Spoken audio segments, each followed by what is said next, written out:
Bora lá para uma viagem no tempo. A gente vai desvendar os segredos de uma das artes marciais mais famosas do mundo, o Kung Fu Shaolin. Olha, pode esquecer aquela imagem de filme, sabe? A verdadeira origem do Kung Fu não tem nada a ver com templos tranquilos. Na verdade, a história começa em campos de batalha bem sangrentos, muito antes dos monges Shaolin sequer sonharem a existir. Então, para entender isso, nossa jornada começa lá na China antiga, uma terra dividida pelo poder e que estava, assim, prestes a explodir. Pensa só, um império gigantesco, era impossível um cara só controlar tudo.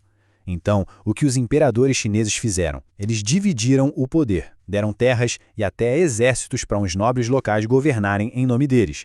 Mal sabiam eles que essa decisão ia mudar tudo. E aí, né, poder e grana na mão de pouca gente é a receita para o caos. Com seus próprios exércitos e os cofres cheios de impostos, os nobres começaram a pensar, ué, por que não sou eu que mando em tudo? A ambição começou a falar mais alto.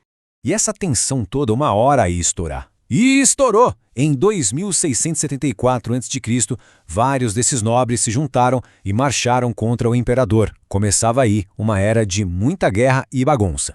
E a China virou um caos, uma guerra civil brutal. De um lado, as tropas de elite leais ao imperador, do outro, a união dos exércitos desses nobres cheios de ambição. O país inteiro virou um campo de batalha gigante. Só que no meio dessa confusão toda, o imperador tinha uma carta na manga. Uma arma secreta. Uma força de elite treinada no Wushu, uma arte marcial sinistra que ensinava os soldados a lutar como feras, imitando os movimentos de animais, tigre, garça, águia, e foi isso que garantiu a vitória dele. Com a vitória do imperador, o Wushu virou febre. Se enraizou de vez na cultura chinesa. Deixou de ser só uma técnica de luta, sabe? Virou uma tradição sagrada, com regras super rígidas que ninguém podia quebrar. E aí o Wushu se espalhou de um jeito que deu origem a uma infinidade de estilos diferentes, cada um com um nome, com uma identidade, homenageando os mestres, animais sagrados, lugares. Era uma variedade absurda. Mas olha, no meio de tanto estilo diferente, uma coisa era mais importante que tudo: a linhagem. Aquele lance de mestre ensinando discípulo, que depois vira mestre e ensina outro. Essa corrente não podia ser quebrada. Era isso que provava que o estilo era de verdade. É sério, podia esquecer diploma ou certificado. Na China antiga, a linhagem era tudo. Ninguém se atrevia a ensinar uma arte marcial sem pertencer à árvore genealógica de um estilo. A maior honra para um discípulo era ser o cara que ia continuar a história do seu mestre. Ok, agora a gente dá um salto de uns séculos no tempo. A história vai para um novo capítulo e do nada, lá da Índia, surge um cara que ia virar o jogo e mudar para sempre o futuro das artes marciais na China. O nome dele era Bodhidharma, e o currículo do cara era impressionante. Príncipe indiano da casta dos guerreiros, mestre numa arte marcial antiga chamada Vajramushti. E como se não bastasse, ele era o 28º patriarca do budismo, basicamente uma lenda viva. Pois é, Bodhidharma largou a vida de príncipe para seguir um caminho espiritual. E essa jornada levou ele até a China. A missão dele? Resgatar o que ele acreditava ser a verdadeira essência do budismo, que, na opinião dele, tinha se perdido no meio do caminho.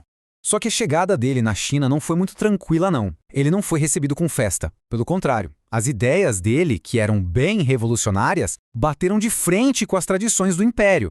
Imagina o cenário. De um lado, o budismo do imperador Wuti, todo focado em rituais, fé. Do outro, o Bodhidharma, dizendo que o único caminho para a iluminação era a meditação. Foi um choque de ideias que balançou as estruturas do império. Como o imperador não curtiu muito a ideia dele, Bodhidharma foi rejeitado e acabou encontrando um novo lar no famoso Templo Shaolin. E foi lá que ele plantou a sementinha do que um dia ia virar o Zen Budismo. É uma filosofia que, conquistou o mundo todo. E aqui vem o ponto-chave da história. Bodhidharma ensinou sua arte marcial para os monges, mas não era para lutar. O objetivo era outro. Era para fortalecer o corpo, para aguentar horas e horas de meditação. Era sobre unir o corpo e a mente. O tempo foi passando e aqueles exercícios do Bodhidharma ficaram lá meio que como um segredo dos monges. Mas a história ainda não tinha acabado. Na verdade, ela estava prestes a dar uma virada bem doida. Avançamos para o século XVI. Lá, Um monge chamado Kuo Wen, um cara com uma visão diferente, olhou para aqueles exercícios de meditação e sacou uma coisa que ninguém tinha sacado antes. Ele viu ali a base para criar uma nova e poderosa arte marcial. E o que Kuo Wen fez foi genial.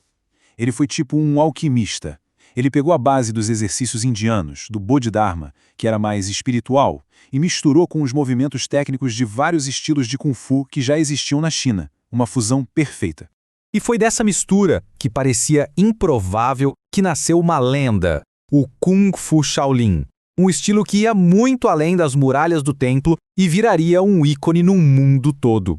E é aqui que a gente termina essa história incrível.